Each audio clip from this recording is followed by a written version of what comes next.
Assalamualaikum warahmatullahi wabarakatuh. Perkenalkan, kami dari kelompok 7 akan menjelaskan tentang pengelolaan pendidik dan tenaga kependidikan.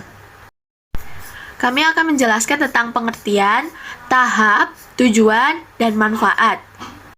Selanjutnya, saya akan menjelaskan tentang pengertian. Pengertian pertama yakni tenaga kependidikan. Tenaga kependidikan adalah anggota masyarakat yang mengabdikan diri dan diangkat untuk menunjang penyelenggaraan pendidikan. Sedangkan pendidik adalah tenaga kependidikan yang berkualifikasi sebagai guru, dosen, konselor, pamong belajar, widyaswara, tutor, instruktur, fasilitator, dan sebutan lainnya yang sesuai dengan kekhususannya, serta berpartisipasi dalam menyelenggarakan pendidikan. Materi selanjutnya akan dijelaskan oleh pemateri selanjutnya.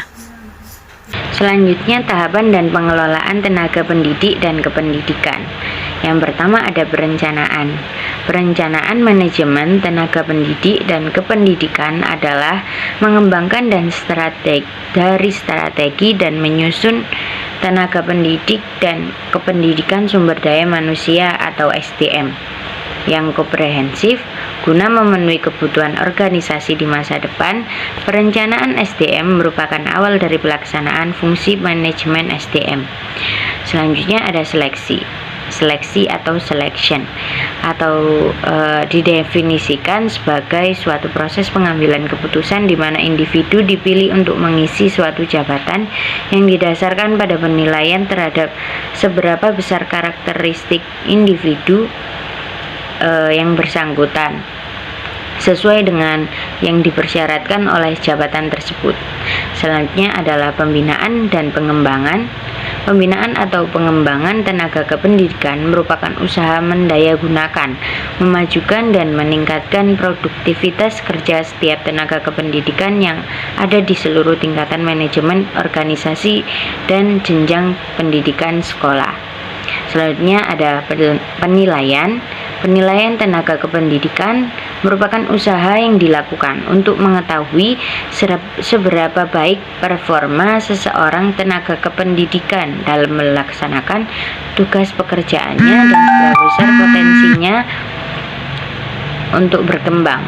Performa ini dapat mencakup prestasi kerja, cara kerja, dan pribadi, sedangkan potensi untuk berkembang mencakup kreativitas atau kemampuan mengembangkan karir. Yang kelima ada kompensasi.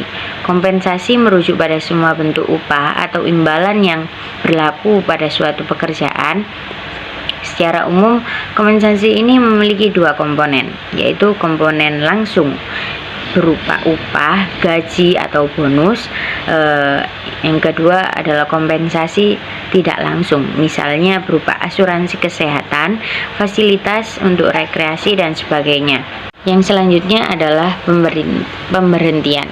Pemberhentian tenaga kependidikan merupakan proses yang membuat seseorang tenaga kependidikan tidak dapat lagi melaksanakan tugas pekerjaan atau fungsi jabatannya, baik untuk sementara waktu maupun untuk selama-lamanya. Banyak alasan yang menyebabkan seorang tenaga kependidikan berhenti dari pekerjaannya.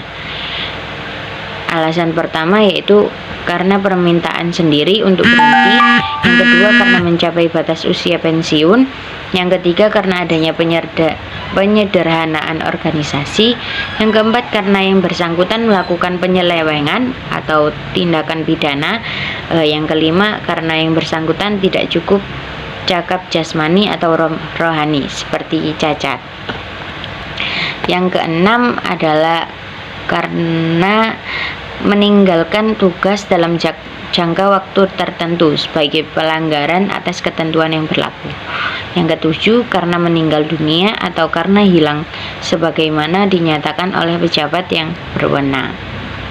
Selanjutnya akan dijelaskan tujuan dan manfaat oleh teman saya. Baik, untuk materi selanjutnya yaitu tujuan dan manfaat pengelolaan pendidik dan tenaga pendidikan. Yang pertama yaitu tujuan pengelolaan pendidik dan tenaga pendidikan.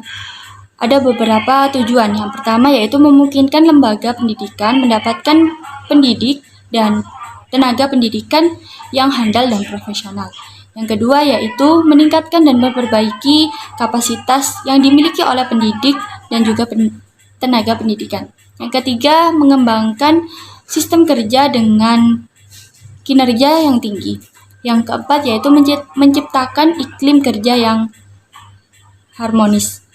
Sedangkan manfaat dari pengelolaan pendidik dan tenaga pendidikan yaitu memungkinkan mendapatkan pendidik dan tenaga pendidikan yang berkualitas dan memenuhi prinsip the right man on the right place, yang berarti seseorang yang ditempatkan sesuai dengan kemampuannya.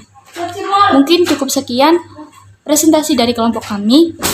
Kurang lebihnya mohon maaf. Wassalamualaikum warahmatullahi wabarakatuh.